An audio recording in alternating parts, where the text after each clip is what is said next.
Guys, welcome back in my channel.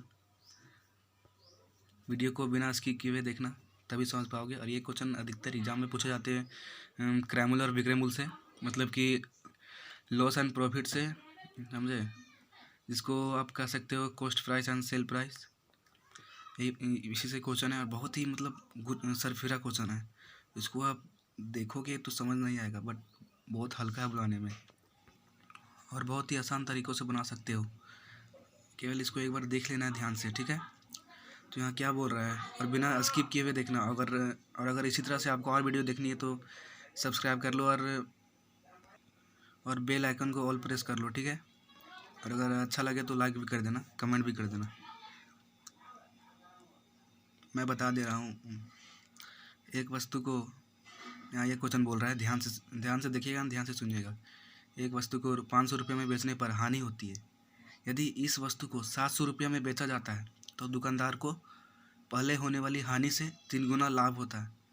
इस वस्तु का क्रय क्या है? अगर आप इंग्लिश मीडियम से पढ़ के आए हो तो मैं बता दे रहा हूँ। यहाँ विक्रय मूल्य का मतलब ये है, विक्रय मूल्य का मतलब ये होता है सेल प्राइस, मतलब जितना में हम लोग बेचते हैं, जितना में हम लोग किसी वस्तु को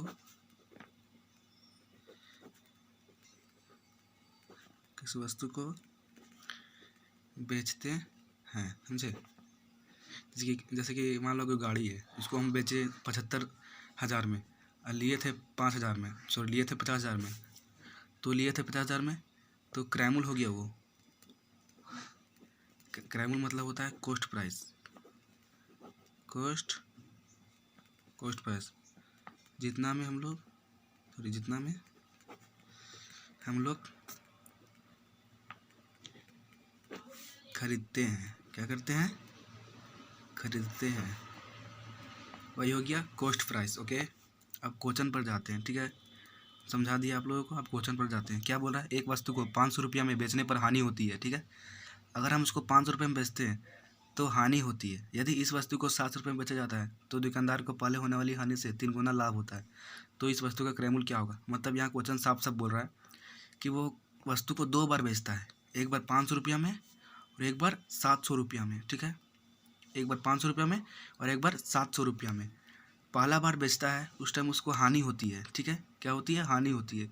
और सेकेंड बार बेचता है 700 रुपया में, उस टाइम उसको पहले होने वाली हानि से 3 गुना लाभ हो जाता है। मतलब 700 रुपये में बेचेगा तो 3 गुना लाभ हो जाता है। सेकेंड बार में बेचा तो सेकेंड बार में बेचता तब। तो जो क्वेश्चन बोल रहा है उसी तरह हम बता दे रहे हैं समझाकर। बहुत ही हल्का क्वेश्चन है, तुरंत समझ जाओगे अगर देखोगे ध्यान से। तो एक वस्तु को 700 में बेचा जाता है तो क्या हो गया? वस्तु का विक्रय मूल्य, मतलब कि वस्तु का विक्रय मूल्य मतलब क्या हो गया? विक्रय मूल्य मतलब सेल प्राइस। सेल प्राइस कितना हो गया यहाँ? फर्स्ट ऑफ ऑल 700 रुपया हो गया, 500 रुपया हो गया। तो क्रय मूल्य पूछ रहा है हम लोगों को, क्रय मूल्य पूछ रहा है। तो हानि कितनी होती है वो तो पता नहीं, यहाँ बोल रहा है हानि होती है। तो हानि मान लेते हैं हम, हम मान लेते हैं 100 रुपया होती है, ठीक है। एक्स, जब भी हम लोग को किसी चीज़ का मतलब उसका वैल्यू पता नहीं होता तो हम लोग एक्स मानते हैं। अधिकतर नहीं, बहुत कोई 100 मानता है और बहुत कोई एक्स भी मानता है, तो हम एक्स मान लिए। तो इस वस्तु का विक्रय मूल्य क्या होगा? विक्रय मूल्य, और दोनों बार वस्तु का विक्रय मूल्य सेम ही है, दोनों बार वस्तु का क्रय मूल्य सेम ही है, तभी तो वो बेचता है। दोनों बार वस्तु का जो दाम है समान ही है। और पहला बार बेचता है 500 में, फिर उसी वस्तु को बेचता है 700 रुपये में। तो क्रय मूल्य क्या होगा? देख लीजिए क्या क्रय मूल्य क्या होगा। अगर मान लीजिए किसी वस्तु को हम 500 रुपये में खरीद रहे हैं और हमें हानि होती है तो घटाना पड़ेगा 500 में एक्स। जैसे कि मान लीजिए हम खरीदें हैं किसी वस्तु को 50 रुपया में, ठीक है। हम बेचें किसी वस्तु को 50 रुपये में और हमें हानि होती है 5 रुपया की।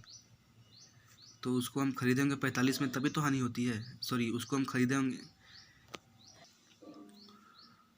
हम बेचेंगे 55 में, तभी तो हानि होती है। खरीदे होंगे 55 में, तभी तो हानि होती है। ओके, जब उसको हम 55 रुपये में खरीदे होंगे और 50 में बेचे होंगे तभी तो 5 की हानि होती है। मतलब जोड़े, यहाँ भी जोड़ेंगे। मतलब कि जब भी हम लोग क्रय मूल्य निकालेंगे तो हानि को जोड़ेंगे विक्रय मूल्य के साथ, समझा? मतलब कि जितना बेचे हैं और हानि को जोड़ेंगे क्रय मूल्य निकालने के लिए, ठीक है। क्रय मूल्य मतलब होता है कॉस्ट प्राइस, मतलब जितना में खरीदे हैं, ओके, जितना में खरीदे हैं। तो कितना हो गया? फर्स्ट ऑफ ऑल पहली बार में क्रय मूल्य कितना होगा? इतना होगा। और सेकेंड बार कितना बेचता है, मतलब विक्रय मूल्य कितना बेचा है वो? 700 रुपया में, ठीक है। और क्या होता है? लाभ होता है। लाभ कितना होता है या क्या बोल रहा है? बेचा जाता है तो दुकानदार को पहले होने वाली हानि से 3 गुना लाभ होता है। यहाँ पे ध्यान दीजिएगा, 700 रुपये में अगर बेचा जाता है तो दुकानदार को पहले होने वाली हानि से 3 गुना लाभ होता है। तो पहला बार हानि कितना हुआ था? x, तो लाभ अब कितना होगा? 3x होगा। पहली बार होने वाली हानि से 3 गुना लाभ होता है, तो पहली बार हानि x हुआ था, तो अगर लाभ होगा 3x, मतलब कि 3 गुना लाभ होगा। जैसे कि आपको कभी बोला जाता है कि 5 गुना 2 का 5 गुना हमको चाहिए, तो 2 को 5 से गुना करते हो, 2 का 5 गुना, तो वही बोल रहा है 3 गुना लाभ होता है पहली बार होने वाली हानि से 3 गुना, तो 3x होगा लाभ। तो यहाँ पर क्रय मूल्य कितना होगा? तो फिर क्रय मूल्य कितना होगा यहाँ पे? देखिए यहाँ पर बेचा 700 रुपया में और लाभ कमा रहा वो 3x, तो क्रय मूल्य कितना होगा? क्रय मूल्य तो कम ही ना होगा, मतलब खरीदा तो कम ही ना होगा, तो घटा देंगे, कम दाम में ही खरीदा होगा, तो 700 माइनस 3x हो गया। तो यहाँ क्रय मूल्य ये हो गया और यहाँ क्रय मूल्य ये हो गया। दोनों बार क्रय मूल्य सेम था, तभी तो बेचा था। शुरू बार में बेचा था 500 में और सेकेंड बार में बेचा था 700 में, तो खरीदा तो सेम ही ना होगा, तभी तो लाभ हानि हो रहा है। तो दोनों बार का क्रय मूल्य सेम था, तो जब दोनों बार का क्रय मूल्य सेम है, तो जब दोनों का क्रय मूल्य सेम ही हो, यहाँ भी क्रय मूल्य सेम है, मतलब ये और ये क्रय मूल्य सेम है, बट मान हम लोग को पता नहीं है क्या है एक्चुअल मान। तो जब भी दो चीज़ समान आएगा और हम लोगों को उसका एक्चुअल मान पता नहीं होगा, तो हम उसे बैठाते हैं इक्वेशन में। कैसे बैठाते हैं मैं बता रहा हूँ। यहाँ पहले लिखते हैं प्रश्न से, तो प्रश्न यही बोल रहा है। तो हम लोग लिखेंगे पहला क्रय मूल्य आया 500 प्लस x आया बराबर 700 माइनस 3x। ये दोनों क्रय मूल्य सेम है, ये क्रय मूल्य और ये क्रय मूल्य सेम है, तो दोनों क्रय मूल्य सेम आया। अब इसको सॉल्व करते हैं। 500 है, यहाँ प्लस x है, इक्वल टू 700 माइनस 3x है। तो जो कांस्टेंट वैल्यू है एक साइड कर लेते हैं दोनों को, जैसे कि ये 500 को उधर ले जाएंगे और 3x को इधर लेके आएंगे, x होगा 3x इधर आएगा, तो प्लस 4x होगा। मतलब कि जब भी जैसे कि कोई किसी चीज़ को किसी चीज़ को इक्वल के ई साइड लाते हैं तो माइनस चेंज हो जाता है, मतलब कि साइन बदल जाता है। तो माइनस का उल्टा क्या होता है? प्लस। तो इक्वल के ई साइड ला रहे हैं तो प्लस में चल जाएगा। सॉरी, यहाँ 3x ना होगा, 3x ना होगा, यहाँ 3x होगा।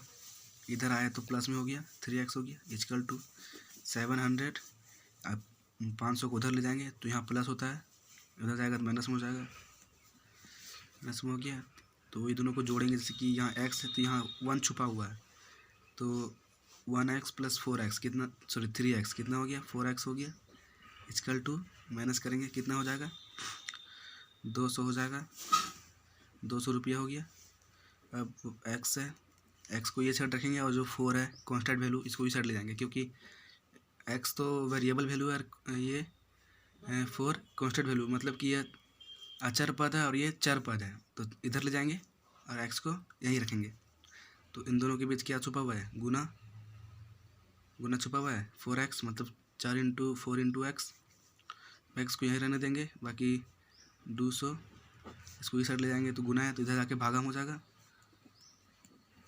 अब काटेंगे कितना होगा? 50 होगा। तो यहाँ x का मान 50 रुपया आया है, x का मान 50 रुपया आया है। तो यहाँ पे हम x क्या माने थे? x हम माने थे हानि। तब हानि कितना हो गया? शुरू में हानि कितना हुआ था? 50।